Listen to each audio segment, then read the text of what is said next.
बिस्मिल्लाहिर्रहमानिर्रहीम। अस्सलामु अलैकुम वरहमतुल्लाहि वबरकातुहू। उम्मीद है तमाम के तमाम स्टूडेंट्स खैर वाफ़ियत के साथ ठीक ठाक हैं। स्टूडेंट्स, आज हम बहुत ही एक इम्पॉर्टेंट शॉर्ट और लॉन्ग को जो है वो साथ ही डिस्कस करेंगे, जो बहुत ही ज़्यादा सिंपल है। स्टूडेंट, आज का जो हमारे पास टॉपिक है ये है सेंटर ऑफ ग्रेविटी।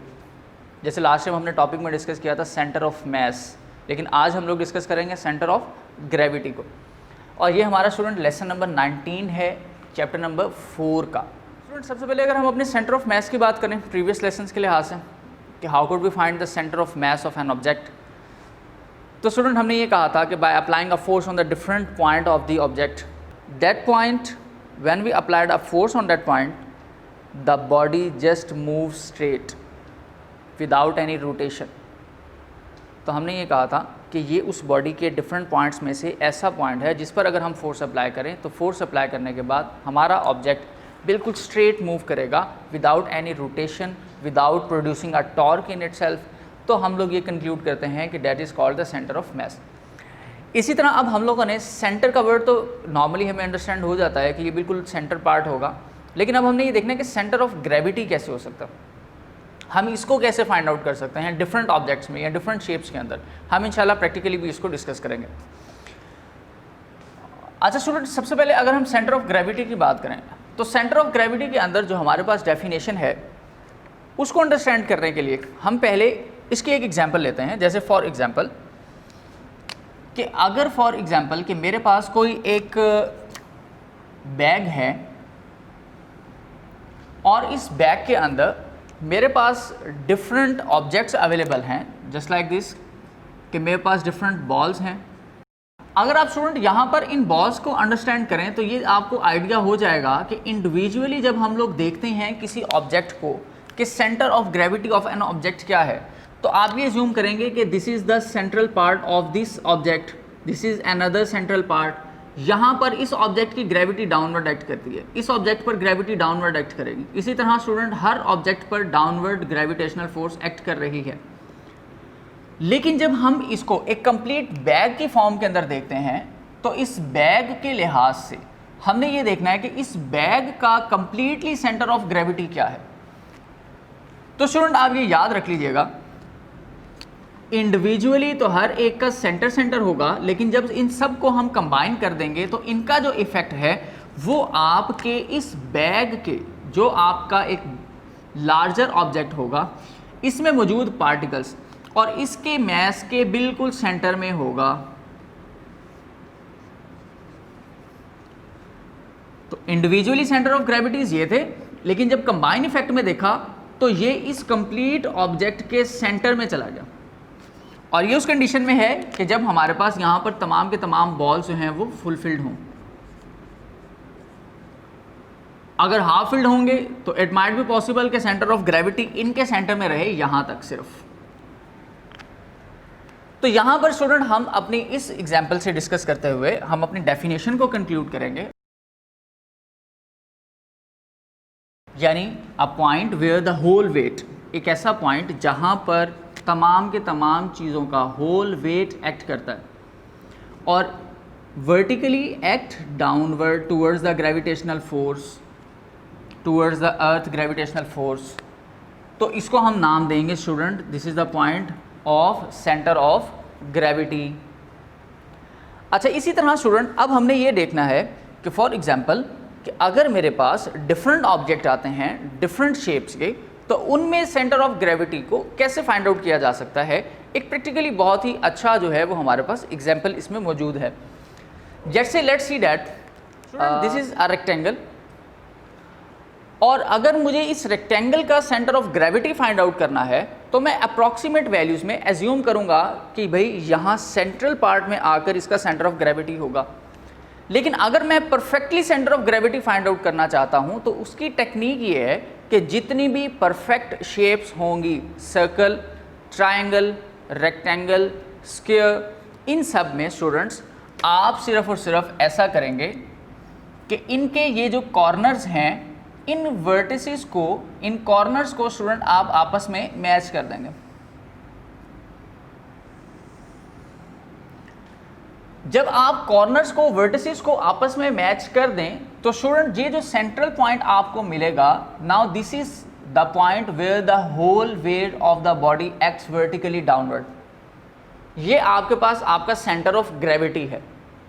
इसी तरह अगर एक और शेप को डिस्कस करें तो एक और शेप में मेरे पास एक स्क्वायर है, और अगर मैं इस स्क्वायर को भी डिस्कस करना चाहूँ तो लेट्स सी दैट कि स्क्वायर के अंदर अगर मैं centre of gravity find out करना चाहता हूँ तो उसके लिए भी सेम प्रोसेस होगा, जस्ट कि मैं इनके दो वर्टिसेस को आपस में मैच कर दूंगा और simply centre of gravity is shown. हम यहाँ से इस तरह से centre of gravity find out कर सकते हैं। इसी तरह स्टूडेंट फॉर एग्जांपल कि अगर मेरे पास यहाँ पर कोई सर्कुलर शेप ऑब्जेक्ट आ जाए तो सर्कुलर शेप ऑब्जेक्ट की जो हम सेंटर ऑफ ग्रेविटी है वो कैसे फाइंड आउट करेंगे।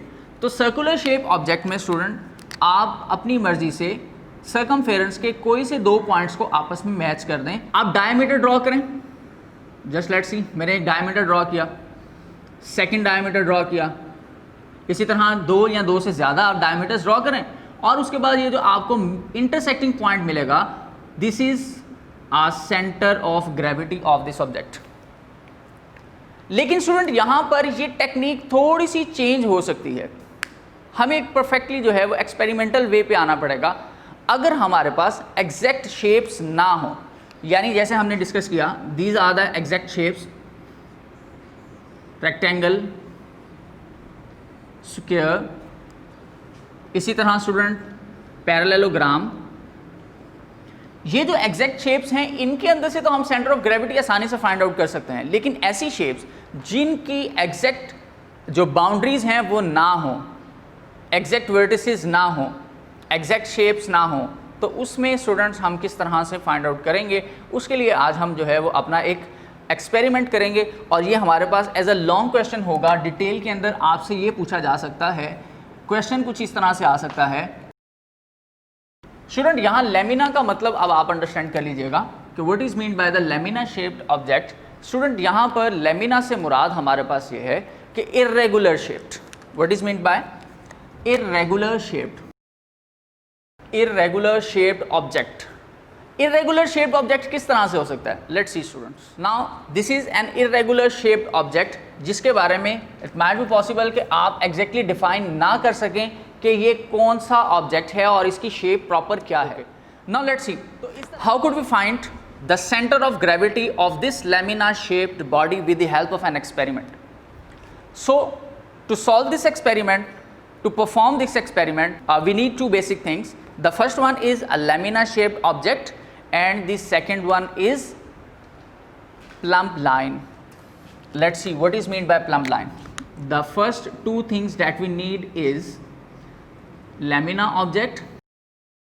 स्टूडेंट प्लम्ब लाइन के लिए आप सिंपली ये याद रख लें, नॉर्मली अक्सर आप देखें कि जब आपके घरों की कंस्ट्रक्शन की जा रही होती है तो आपकी जो वॉल्स हैं उनको परफेक्टली चेक करने के लिए कि ये स्ट्रेट हैं या नहीं, हम एक ऑब्जेक्ट यूज़ करते हैं, उसे हम नाम देते हैं प्लम्ब लाइन का। स्टूडेंट प्लम्ब लाइन अगर मैं आपको दिखाऊं, अ सिंपल वेटेड ऑब्जेक्ट, ये स्टूडेंट एक शेप्ड ऑब्जेक्ट है और इसका जो सेंटर ऑफ ग्रेविटी है स्टूडेंट ये इसके बिल्कुल इस कॉर्नर एज पर है और हमने इस वेटेड ऑब्जेक्ट के साथ एक स्ट्रिंग जो है या रोप इसको हमने बांध दिया और हम इसको इस तरह से वर्टिकली हैंग करके यूज़ कर सकते हैं। तो this is called a plumb line. अब हम लोग स्टूडेंट एक्सपेरिमेंटल परफॉर्मेंस की तरफ चलते हैं और देखते हैं कि एक्सपेरिमेंटली हम किस तरह से इस चीज़ को प्रूव कर सकते हैं और कैसे हम लोग जो है किसी लेमिना शेप्ड ऑब्जेक्ट की सेंटर ऑफ ग्रेविटी को फाइंड आउट कर सकते हैं। स्टूडेंट यहाँ पर मुझे जो चीज़ें चाहिए हैं नॉर्मली, उनमें सबसे बेसिक जो मैंने मेंशन कर दी है यहाँ पर कि which is lamina shape and second one is a plumb line. हमने करना कुछ यूँ है कि ये जो ऑब्जेक्ट हम एज्यूम करेंगे लेमिना शेप्ड को, इस पे आपने अपनी मर्ज़ी से कोई भी जो कॉर्नर्स और वर्टिसेस हैं उन वर्टिसेस के पॉइंट्स को होल कर लेना। जैसे फॉर एग्जांपल कि मैं अगर इस ऑब्जेक्ट की बात करूं तो इसमें मैं अपनी मर्ज़ी से कोई भी वर्टिसेस सेलेक्ट करूंगा और उनमें होल्स करूंगा। जैसे लेट्स सी मैंने यहाँ पर एक पॉइंट ये सेलेक्ट किया A, second B, third C and same as D, और यहाँ से भी हमें एक चाहिए होगा, ये हम बना लेते हैं E का। So let's check that student कि मैंने यहाँ पर डिफरेंट अपनी मर्जी के कुछ स्पेसिफिक पॉइंट्स को फाइंड आउट किया, मार्क किया और इनमें होल्स कर लिए और इनको मैंने नेम भी दे दिया। अब सेकेंडली स्टूडेंट आप करेंगे क्या, आपने अपने ऑब्जेक्ट को फ्रीली हैंग कर देना है अपने इन वर्टिसेस पर जिनको आपने हाईलाइट या मार्क किया। जैसे लेट्स सी दैट कि मैं यहाँ पर सबसे पहले नंबर पर अपने ए पॉइंट पे होल करके इसको इस तरह से हैंग करूँगा। स्टूडेंट देखें कि मैं इसको ज़रा थोड़ा सा डिस्टर्ब करके छोड़ूंगा। जैसे for example freight, when you set it's at its free movement, अब ये जैसे ही स्टूडेंट अपने एक कांस्टेंट पोजीशन पर इक्विलिब्रियम पर आकर रुक जाएगा, स्टॉप कर जाएगा। अब यहाँ पर स्टूडेंट आप अपना प्लम्ब लाइन यूज़ करेंगे और प्लम्ब लाइन मैं आपको शो कर चुका हूँ, दिस इज़ प्लम्ब लाइन, और आप अपने इस प्लम्ब लाइन को इसी तरह ऊपर इस नेल के साथ अटैच कर देंगे। So let have it notes. तो स्टूडेंट अब आप देखें कि अब ये जो प्लम्ब लाइन है इसका फ़ायदा ये है कि ये हमेशा स्ट्रेट वर्टिकली डाउनवर्ड एक्ट करता है और इसका जो सेंटर ऑफ ग्रेविटी है वो इसके कॉर्नर एंड पॉइंट्स पर था, जिसकी वजह से ये बिल्कुल जो है वो नीचे की तरफ स्ट्रेट चला जाएगा और इसकी वजह से आपको एक स्ट्रेट लाइन जो है वो मिल जाएगी। अब जब स्ट्रेट लाइन स्टूडेंट आपको मिल जाए तो आप कुछ यूँ करेंगे कि आप यहाँ से इनको मार्क करेंगे। मैं अपनी इसी प्लम्ब लाइन के अकॉर्डिंग यहाँ से एक स्ट्रेट लाइन ड्रॉ कर देता हूँ।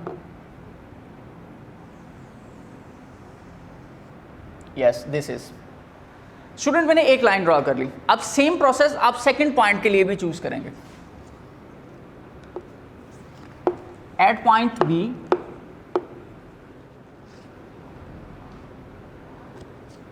स्टूडेंट्स लेट्स सी कि मैं यहाँ पर इसको भी फ्रीली हैंग करवाऊंगा।